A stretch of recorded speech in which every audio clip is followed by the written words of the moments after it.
Good morning everyone. Today in this video we will fight against the atmos character of our world around us, and today we will refer to some theoretical assumptions typical to libertarianism. And we know that libertarians are people who fight for our freedom, fight with any, at least in theory, oppression from the side of state or companies and so on and so on. All beautiful ideas, so beautiful, so perfect that they cannot be true. All. And even I'm saying these words that it cannot be true because I'm partially libertarian. My point of view, the ones who are following my channel or my reviews, I think they already noticed that my point of view has traces of libertarianism, and it's not surprising.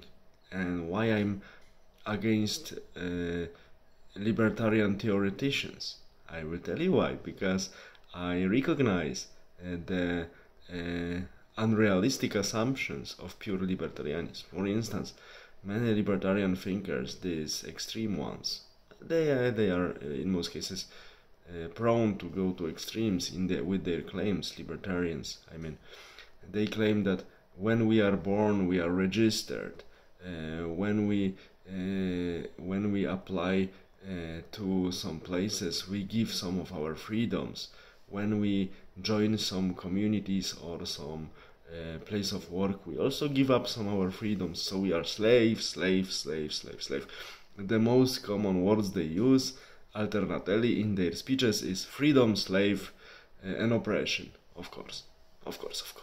But now, just to attack them in a professional way, I would ask them, okay, you propose completely free world, so I will ask you, my dear friend, libertarian, how would you like to start introducing your order with perfect freedom? And suddenly, these people start to babble. They have nothing to say, they have no idea how to introduce the system of their dreams into the real world. And this brings to my mind such idea that libertarianism is an Anglo-Saxon American equivalent of Marxism. This is also a theoretical philosophy about some idealistic political system that cannot be introduced. And let's go to history. We know that at the turn of the 2nd and 3rd century AD, first in Egypt, the monastic movements of the Eremites started its development. Beautiful development. Later it spread together with Christianity into many countries. Later, of course, we had many Eremites also in Islam and in other places. We know that such practices were also practiced before by Buddhist and Hindu communities, so it's quite common practice that if you are fed up with your life in your community, you go somewhere to more desolate place and you contemplate your life. And of course you have to face reality. You also need to work or find some sources of goods or cash that allows you to buy the goods you need for your daily survival. This is reality. And even these eremites, first men, later even ladies joined them. Maybe not them, but also directly, but also were organizing their communities of eremites, of monks in Egypt. Some monasteries were formed, so some communities of monks and so on.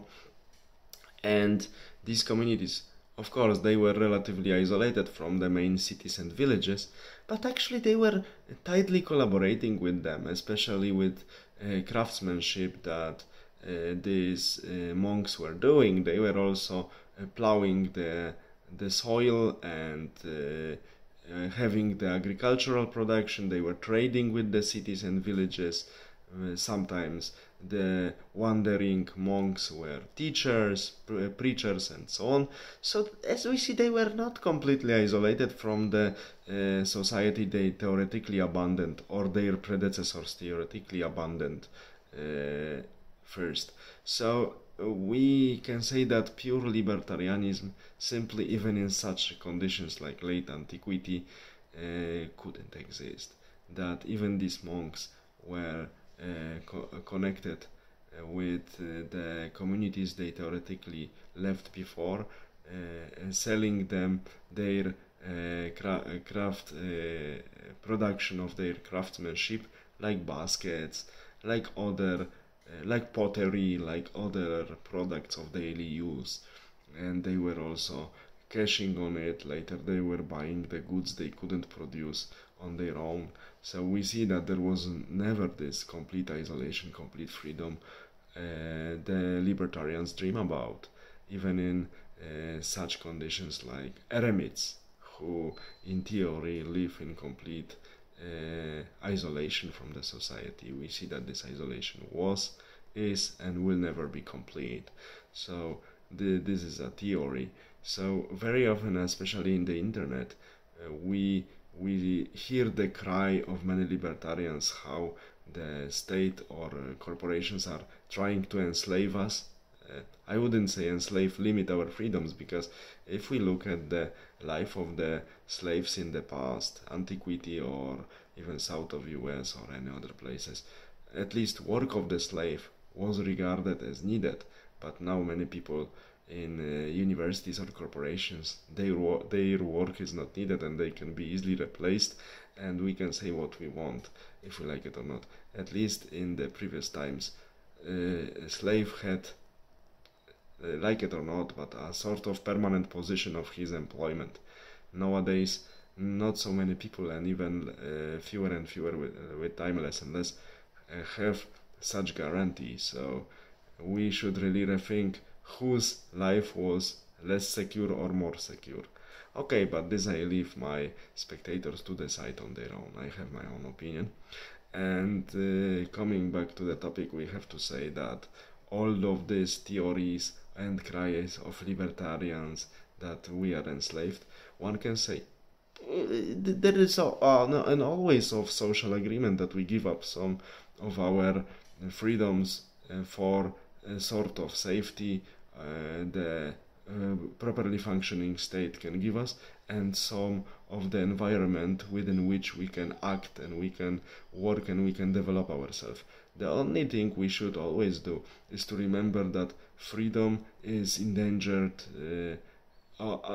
almost in each generation, so that's why we should protest, we should oppose when governments and corporations try to limit our freedom, and we should be aware that we should defend our freedoms all the time.